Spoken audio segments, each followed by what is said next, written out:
Hello everyone, welcome to our channel Morning Star. आज है 9 नवंबर और हम लोग फूल पत्ती वाली क्लास का रिवीजन करेंगे। आज की क्लास में हम लोग 10 महत्वपूर्ण प्रश्नों का रिवीजन करेंगे जो कुमार गौरव सर द्वारा कराए जाते हैं। इसके साथ ही लल्लन टॉप बातें जिसमें हम लोग स्टडी जीके के क्वेश्चन करेंगे, तो आप लोग वीडियो क्लास तक बने रहिए। और आप लोग इसकी PDF हमारे टेलीग्राम चैनल से डाउनलोड कर सकते हैं, जिसका लिंक आप लोगों को वीडियो के डिस्क्रिप्शन में मिल जाएगा। तो देरी ना करते हुए शुरू करते हैं। आज का पहला प्रश्न है, हाल ही में पहली बार T20 सैयद मुश्ताक अली ट्रॉफी किसने जीती है? तो पहली बार T20 सैयद मुश्ताक अली ट्रॉफी है वो पंजाब ने जीती है, तो याद रखेंगे। और जो सैयद मुश्ताक अली ट्रॉफी है इसका संबंध किससे है? तो ये क्रिकेट की ट्रॉफी है, तो ये भी याद रखेंगे। इसका जो आयोजन है, सैयद मुश्ताक अली ट्रॉफी का आयोजन जो है कहाँ पे हुआ है? तो आयोजन जो है इसका मोहाली पंजाब में इसका आयोजन किया गया है। और जो इसकी विजेता टीम रही है वो रही है पंजाब, और उपविजेता कौन रही है? तो बड़ौदा जो है इसकी उपविजेता टीम रही है, तो याद रखेंगे। पहली बार मुश्ताक अली जो ट्रॉफी है इसका आयोजन जो है 2006-07 में इसका आयोजन किया जाता है, जिसमें जो है तमिलनाडु जो है पहली बार इसमें विजेता बनता है, तो याद रखेंगे। आगे देखते हैं लल्लन टॉप बातें। रणजी ट्रॉफी का विजेता कौन रहा है? तो वो रहा है सौराष्ट्र रहे हैं। और दिलीप ट्रॉफी का किसने जीती है? तो दक्षिण जो भारत है उसने जीती है। CK नायडू ट्रॉफी और रणजी ट्रॉफी, दिलीप ट्रॉफी किसने, ये किसकी ट्रॉफी है? तो क्रिकेट की ट्रॉफी है। ICC क्रिकेट वर्ल्ड कप 2023 में दोहरा शतक किसने लगाया है? तो मैक्सवेल ने। ICC world cup cricket world cup में जो है दोहरा शतक लगाया है मैक्सवेल ने, तो याद रखेंगे। नेक्स्ट क्वेश्चन देखते हैं, हाल ही में किस देश के प्रधानमंत्री एंटोनियो कोस्टा ने भ्रष्टाचार के आरोपों के कारण पद से इस्तीफा दे दिया है? तो एंटोनियो कोस्टा किस देश के प्रधानमंत्री हैं जिन्होंने भ्रष्टाचार के आरोपों के कारण जो है इस्तीफा जो है दे दिया है? तो पुर्तगाल के जो है प्रधानमंत्री थे जिन्होंने इस्तीफा दे दिया है हाल ही में, तो याद रखेंगे इनका नाम है एंटोनियो कोस्टा, पुर्तगाल के निवासी हैं। यूएनओ के वर्तमान में हेड कौन है? वो हैं एंटोनियो गुटेरेस हैं, ये भी पुर्तगाल के रहने वाले हैं। और पुर्तगाल की जो राजधानी है वो है लिस्बन। आइबेरियन प्रायद्वीप ये कहाँ पे है? तो ये जो है पुर्तगाल में है और स्पेन में पड़ता है, तो याद रखेंगे। नेक्स्ट क्वेश्चन देखते हैं, क्रिस्टोफर लक्सन किस देश के प्रधानमंत्री हैं? तो ये न्यूजीलैंड के प्रधानमंत्री हैं। मंत्रिपरिषद का आकार किस संविधान संशोधन द्वारा तय किया जाता है? तो ये लोग जो आकार है ये लोकसभा में 15% जो है 91वां संविधान संशोधन 2003 के तहत जो किया जाता है।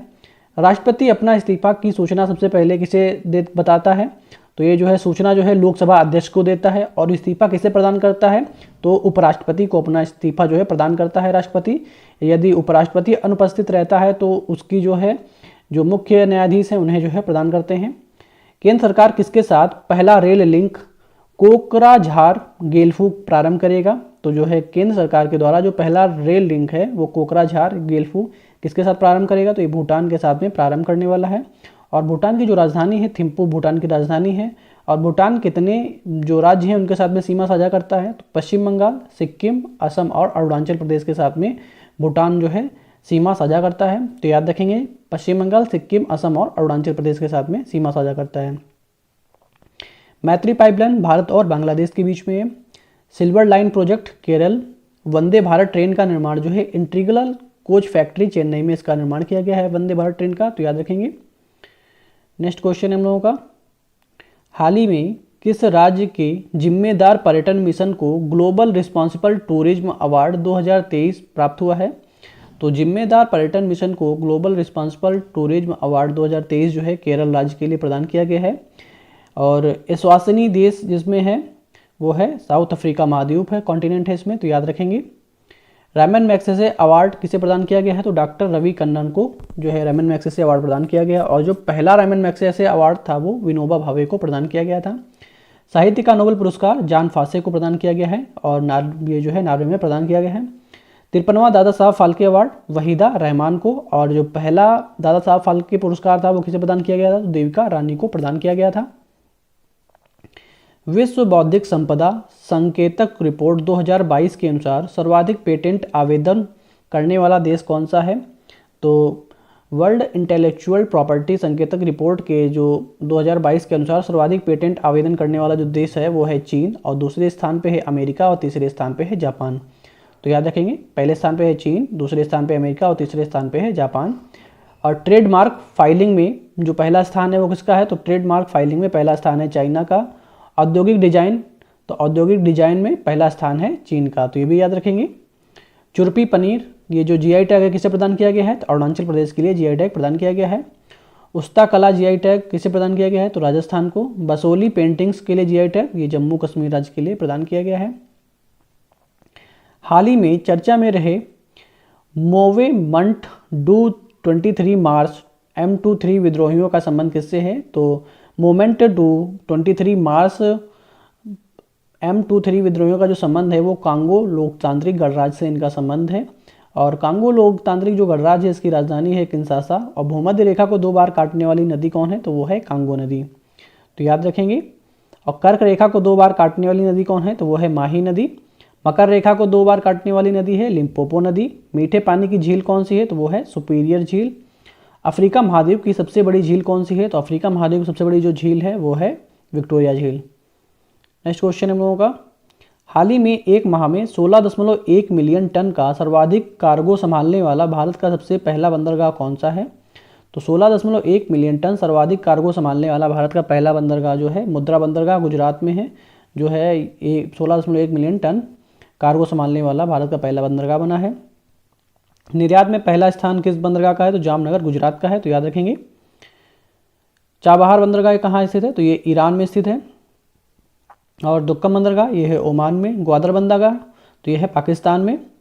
और हम्बनटोटा बंदरगाह ये श्रीलंका में है। और जो ग्वादर है इस पर जो है कौन कब्जा किए बैठा है, तो ये इस पर चीन ने अपना अधिकृत है, चीन के अधिकृत है, तो याद रखेंगे। हाल ही में जनजातीय कला प्रदर्शनी मूक वार्तालाप हाशिए से केंद्र तक का आयोजन कहाँ हुआ है, तो जनजातीय कला प्रदर्शनी मूक वार्तालाप हाशिए से केंद्र तक का आयोजन जो है नई दिल्ली में किया गया है। और जनजातीय कला प्रदर्शनी की जो शुरुआत है वो द्रौपदी मुर्मू जो राष्ट्रपति हैं उनके द्वारा जो है ये जो है इसका आयोजन किया जाता है, तो याद रखेंगे। मूक वार्तालाप हाशिया से केंद्र की ओर। और इसका जो जनजातीय कला प्रदर्शन की जो शुरुआत है किसके द्वारा की जाती है, द्रौपदी मुर्मू राष्ट्रपति जी के द्वारा, तो याद रखेंगे। आगे देखते हैं लल्लनटा बातें। टोडा जनजाति ये कहाँ निवास करती है, तो तमिलनाडु राज्य में टोडा जनजाति निवास करती है। गुर्जर और बकरवाल जनजाति ये जम्मू कश्मीर में। सहारिया और कठोड़ी जनजाति ये कहाँ मिलती है, तो राजस्थान में पाई जाती है जनजाति। बुशमैन जनजाति ये कहाँ पाई जाती है, बोत्सवाना में जो है बुशमैन जनजाति पाई जाती है। नेक्स्ट क्वेश्चन हम लोगों का, हाल ही में विश्व रेडियोग्राफी दिवस 2023 कब मनाया गया है, तो विश्व रेडियोग्राफी दिवस 2023 8 नवंबर को मनाया गया है, तो याद रखेंगे। और विश्व vegan day, world vegan day क्या होता है, विश्व शाकाहारी दिवस ये कब मनाया जाता है, तो 1 नवंबर को मनाया जाता है। वर्ल्ड लीगल सर्विस डे कब मनाया जाता है, तो 9 नवंबर को मनाया जाता है। और विश्व डायबिटीज दिवस 14 नवंबर को। राष्ट्रीय संविधान दिवस 26 नवंबर को मनाया जाता है। नेक्स्ट क्वेश्चन देखते हैं, कर्नाटक के 19वें कलाकार पुरस्कार से किसे सम्मानित किया गया है, तो जो 19वें कलाकार पुरस्कार से सम्मानित किया गया है वो अपोली नारिस डिसूजा, कोंकणी भाषा के लिए जो है इन्हें कलाकार पुरस्कार से सम्मानित किया गया है कर्नाटक के, तो याद रखेंगे इनका नाम है अपोली नारिस डिसूजा, ठीक है। अपोली नारिस डिसूजा कोंकणी भाषा के लिए इन्हें प्रदान किया गया। और इसकी जो शुरुआत है ये कलाकार पुरस्कार की 2005 से इसकी शुरुआत होती है। वर्ष 2003 में लोकमान्य तिलक पुरस्कार किसे प्रदान किया गया है, तो प्रधानमंत्री मोदी जी को ये प्रदान किया गया है।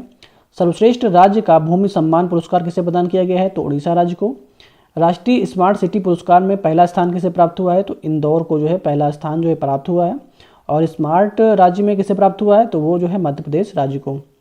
आज का लास्ट प्रश्न है हम लोगों का, केंद्रीय मंत्री पीयूष गोयल ने भारत ब्रांड आरए की बिक्री के लिए किसे रवाना किया है, तो जो पीयूष गोयल ने भारतीय जो ब्रांड है आरए की, तो उसका जो बिक्री के लिए किसे रवाना किया है, तो 100 मोबाइल वैन का जो है इसमें रवाना किया है, तो याद रखेंगे।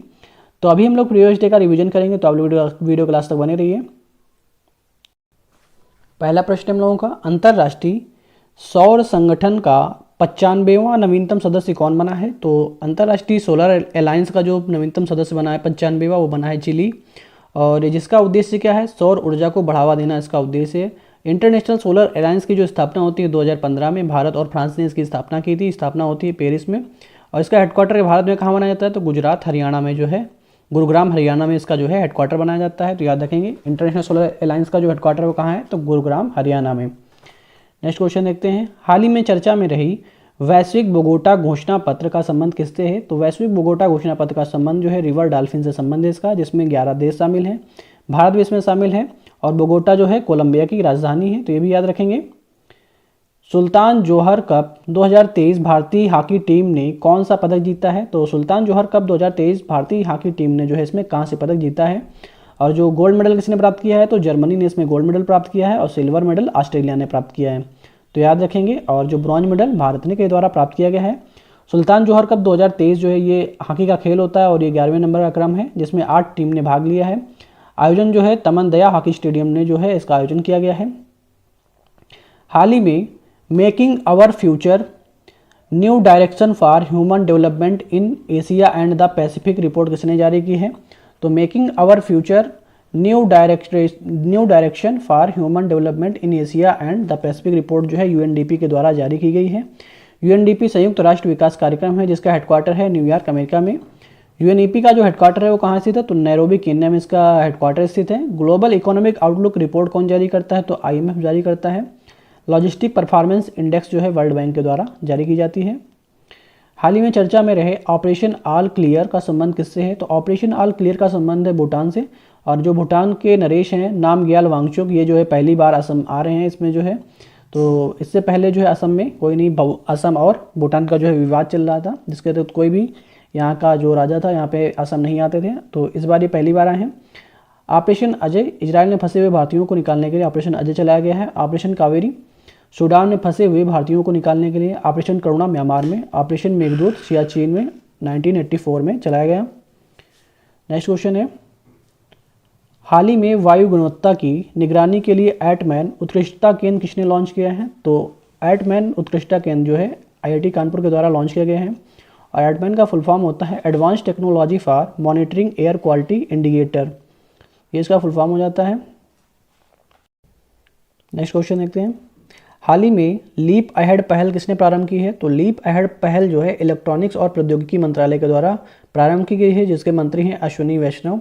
और इलेक्ट्रॉनिक्स और प्रौद्योगिकी मंत्रालय जो इसका उद्देश्य क्या है? स्टार्टअप को बढ़ावा देना। नेशनल स्टार्टअप डे जो है 16 जनवरी को मनाया जाता है।